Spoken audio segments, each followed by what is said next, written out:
Hello, my name is Breath Journey.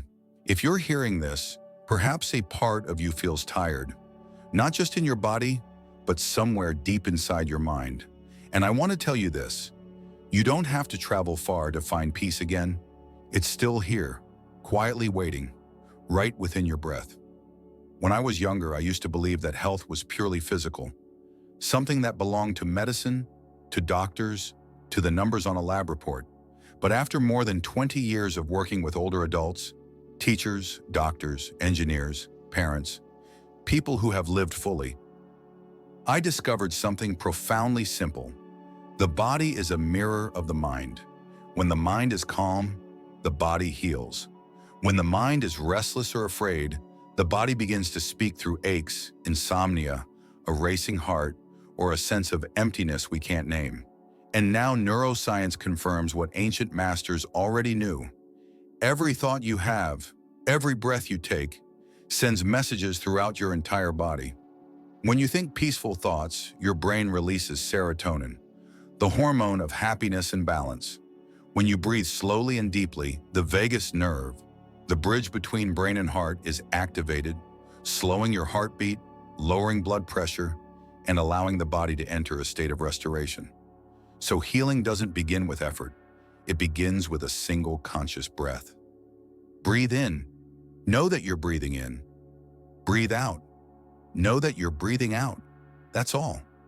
And yet, as you do this, your nervous system begins to shift. Your blood vessels relax. Your brain receives more oxygen, and something within you begins to remember the rhythm of life itself. I've seen people in their 70s, even 80s, transform their lives by sitting quietly for just 5 minutes each morning, closing their eyes, placing a hand on their heart, and whispering, "I'm still here. I'm still alive." That gentle awareness can change everything, because the body listens to every whisper of the mind. As one Zen master once said, the body doesn't scream at first, it only whispers. If you listen to the whispers, you won't have to hear the screams. Today, MRI scans and EEGs tell us that mindfulness and conscious breathing actually reshape the brain. They strengthen the regions responsible for compassion and clarity and quiet those linked to fear and stress. Ancient wisdom now meets modern science, and both say the same thing: peace and gratitude can heal us. When you sit quietly, eyes closed, breathing deeply, you're not just breathing. You're creating a symphony of life within you.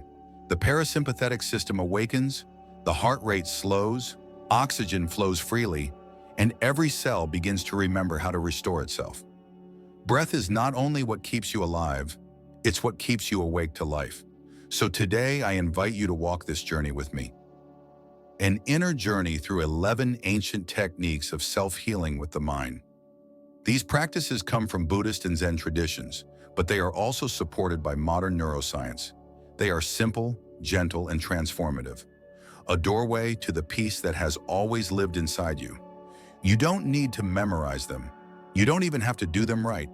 Just listen and feel. Because healing often begins not when we try harder, but when we simply pause and listen, deeply, kindly, to ourselves. Everything you're searching for, peace, strength, love, already lives within you. All you need to do is breathe now. Take one slow, gentle breath with me. Hold it for a moment and exhale softly. Feel each cell opening as if touched by the first light of morning.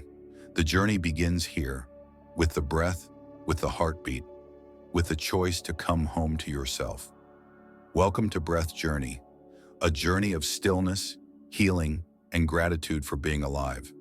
When I began teaching meditation to people over 50, I realized something important. Most of them didn't really need more information. They needed to remember. To remember that the breath was once a friend. To remember that the body was once a home, not a burden. And to remember that the mind was never an enemy, but a garden waiting to be tended with gentleness. So this journey of healing with the mind isn't about learning something new. It's about coming home, coming back to what has always been there. Like walking into an old house you once loved, opening the doors, brushing off the dust, and realizing that everything you needed was here all along, patiently waiting. The first practice I want to share is the art of conscious breathing. Breath is the one companion that has never left you, from the first moment of life to the very last. Each inhale brings life into every cell. Each exhale releases what you no longer need. It's amazing, isn't it? Simply by breathing slower and deeper, you activate the vagus nerve, the bridge of communication between your heart and brain. Your heart rate steadies, your blood pressure drops, and your brain begins to release serotonin, the molecule scientists now call the light of the mind. So each morning before you touch your phone, place a hand on your belly, close your eyes, and just breathe. Not to accomplish anything, but simply to be present with life itself. The second practice is active silence. We live in such a noisy world, not only outside, but inside our own heads. And yet the body cannot heal while it is surrounded by noise. Silence is not escape, it is a return. When you sit quietly, breathing slowly, and simply watch what's happening within, your mind begins to settle, and in that stillness, wisdom quietly appears. I often tell my students, when the lake is no longer disturbed, you can see the moon. Silence is that lake. And the moon? That is your mind, shining once more. There is also the art of the inner gaze, a practice that many of my older students deeply love. Imagine sitting by a window, watching the sky at dawn. You don't have to think. You just let the light enter your eyes and touch your heart. Research shows that when we look at natural scenes, clouds, water, trees, or morning light, the brain releases endorphins, those gentle hormones that lift the spirit and ease tension. Sometimes, just 5 minutes watching the sunrise or the flicker of a candle is enough for your body to remember that life is still beautiful and kind. Another technique I teach is conscious self-massage. It isn't about fixing pain, it's about listening with your hands. Rub your palms until they're warm, then place them on your shoulders, your chest, or anywhere that feels tight. Don't try to change anything. Just whisper silently, "I hear you. Thank you for carrying me this far." When you touch your body with gratitude, your body responds with relief. Scientists call it neuroplasticity, the brain's ability to rewire itself. When your mind softens, the body relearns how to relax, and the nervous system begins to reset itself. And then there is healing imagery. Science has now confirmed what ancient monks understood. The brain cannot tell the difference between something vividly imagined and something real. When you visualize warm light spreading through your body, the regions of the brain that control healing and repair actually activate. I've seen people with chronic pain imagine cool water flowing through the hurting area, and within weeks their pain began to fade. Because where the mind goes, energy follows. Sound too is medicine. When you hum a simple tone, ah, or even a quiet hum, the vibration moves through your chest, your throat, and all the way down to your cells. It's like a wave of harmony rearranging what was once chaotic. Neuroscientists call it resonance therapy. I call it listening to yourself, because sometimes sound can reach places that words never will. And finally, there is the unity of breath, heart, and mind. The moment when all practices come together. You sit quietly, eyes closed, hand resting gently over your heart. You breathe in, as if feeding a flame inside you. You exhale, letting that light expand. If memories, sadness, or fear arise, you simply smile and whisper, "Thank you." You may go now because what you no longer resist begins to dissolve. Looking back on my students' journeys, I see that true healing was never about changing themselves. It was about returning to who they truly are. When the mind is still, the body remembers the song of life. And when you breathe consciously, your cells begin to sing that song again. Perhaps the most beautiful thing is not about living longer, but about living more awake. Awake to your breath, awake to the beauty still around you, awake to this very moment. So if you do just one thing today, let it be this: pause. Take a deep, gentle breath. And remember, you don't have to be better. You only need to remember that you have always been whole. When you make peace with your breath, you make peace with your life. This is Breath Journey, a space to come home, to heal, and to live as softly as your very first breath. There's something mysterious about healing. The deeper you go, the more you realize that what you're looking for has never been outside you. It's not in sound, not in image, not even in breath itself. It's in the quiet awareness that observes all these things. That awareness, when it becomes still, open, and free from striving, is the most powerful medicine you can give yourself. In this part of our journey, I want to take you deeper, to touch 3 practices that anyone at any age can use to open the heart, calm the mind, and awaken the joy of simply being alive. The first is echo meditation. I've shared this practice with hundreds of older students, and they often tell me, "I never knew my own voice could comfort me like this." Sit quietly, take a deep breath, and exhale with a sound. Maybe om, maybe ah, or just a long, gentle sigh. What matters is not the sound itself, but the vibration it leaves behind. Feel that vibration in your chest, in your throat, through your rib cage. Close your eyes and notice how the sound doesn't just go outward, it also comes back to you. Like calling into a canyon and hearing the echo reply, except this echo comes from your own soul. Science calls this frequency resonance. When you create steady, low vibrations, your brain waves synchronize to that rhythm and shift into the alpha state, the state of calm awareness and inner balance. You don't have to be a monk or a singer, just 1 minute a day, one sound, and one listening heart. That's enough to begin. The second practice is inner listening meditation. If you've ever prayed, you know that quiet yearning, speaking to something greater, hoping to be heard. But sometimes what we need most isn't for someone else to listen. It's to listen to ourselves. Try this.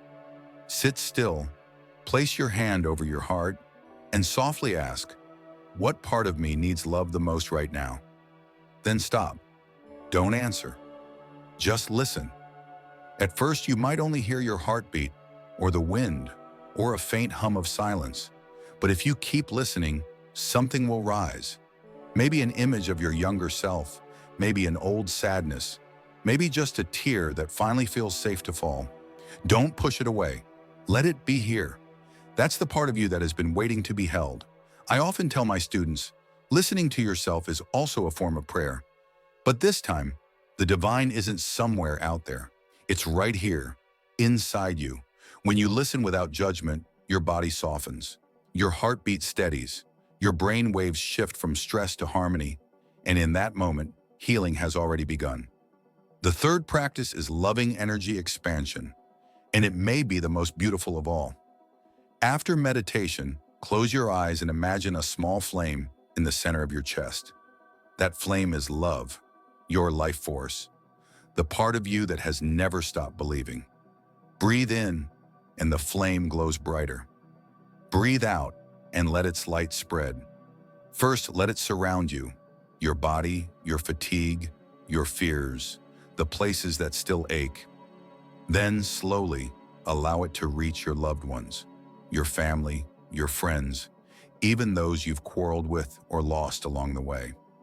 Finally, imagine it expanding across the world, touching trees, oceans, mountains, and every living being. You don't have to see it clearly, just feel it. Because when you send out love, your body receives it, multiplied. Harvard researchers call this heart coherence. When the rhythm of your heart synchronizes with your brain waves, creating a measurable field of energy around you. In this state, your body releases oxytocin, the hormone of connection, reducing pain, boosting immunity, and softening every corner of the mind. But beyond science, this is a sacred experience. You begin to sense that you are not a small, separate person, but part of something vast, a rhythm, a breath, a universe made of compassion. And when your heart beats in tune with the heart of the world, there is nothing left to heal because you have already become the healing itself. People sometimes ask me, "Teacher, where does self-healing end?" And I smile because it never does. The only limit is belief. The moment we forget that we are life itself, not something apart from it. So wherever you are, whatever your age or pain, remember this. Each breath, each gentle thought, Each act of kindness toward yourself is a moment of rebirth. The miracle isn't that you are healed, it's that you realize you can be. When the heart opens, every path leads home. And that home has never been far away. It's right here, in this very breath you're taking now. Breath journey. A return to stillness, to healing, and to the love that has always been within you. As we come to the end of this journey, I want you to take one slow, deep breath, not to change anything, just to feel that you are here, alive, breathing, listening, present. Perhaps for most of your life, you've spent your time caring for others, for your family, your work, your loved ones, for all the invisible responsibilities that filled your days. But today, just for this moment, I want you to care for yourself. You see, healing doesn't happen all at once. It doesn't come from a single meditation or after a single retreat. It unfolds quietly, day by day, in the smallest things. A slow breath in the morning, a smile to your reflection in the mirror, an afternoon when you choose stillness instead of noise. That is what I call living meditation, where peace isn't something you chase, but something that walks beside you, right in the middle of everyday life. When you wash the dishes, feel the water. When you walk, feel the ground beneath your feet. When you hear the birds, let your heart become as still as a lake reflecting the sky. In my 20 years of teaching meditation, I've seen so many people begin this path from pain and leave it shining with new light in their eyes. Not because their illness vanished, but because they learned how to live peacefully with it. One woman once told me, "I don't need to be cured anymore. I just want to be at peace while I'm still here." And in that one sentence, I understood what true healing really means. Modern science now says what the Buddha taught thousands of years ago. Your brain can change throughout your life. They call it neuroplasticity. Every time you forgive, every time you breathe slowly, every time you smile instead of fear, new neural pathways are formed. Your brain literally rewires itself toward calm and kindness. That means every single breath is a chance to recreate yourself. Every mindful exhale is a whisper of rebirth. You don't need a miracle outside you, because you are the miracle. And if you ever feel lonely, if you ever feel left behind in a world that moves too fast, please remember this: you are not alone. All around the planet, millions of hearts are breathing with you. People learning, just like you, to listen, to slow down, to come home. We are all learning the same sacred lesson: how to become our own best friend. When you befriend yourself, everything inside you begins to align. Your breath, your heart, your mind. You realize that life never abandoned you. You simply forgot how to walk slowly enough to meet it again. If there's one thing I hope you take away from this journey, let it be this: you don't have to be someone else. You don't have to be better, or more spiritual, or more peaceful. Just be present. Be present when you pour your tea. Be present when you watch the sunset. Be present when you place your hand over your heart and feel the rhythm that's been with you since the day you were born. That presence, not striving, is the true doorway to healing. And when you are fully present, you realize that nothing ever needed fixing. Everything only ever needed love. So tonight, before you go to sleep, try this. Turn off the lights, sit quietly, place your hand on your heart, and whisper softly, "Thank you, body. Thank you, breath. Thank you, life." Then breathe in deeply and let it all go. When you do that, you are practicing meditation, not through technique, but through gratitude. And gratitude, my friend, is the purest frequency of healing the mind can ever touch. I truly believe this. Every time one person finds peace within, the whole world becomes a little gentler.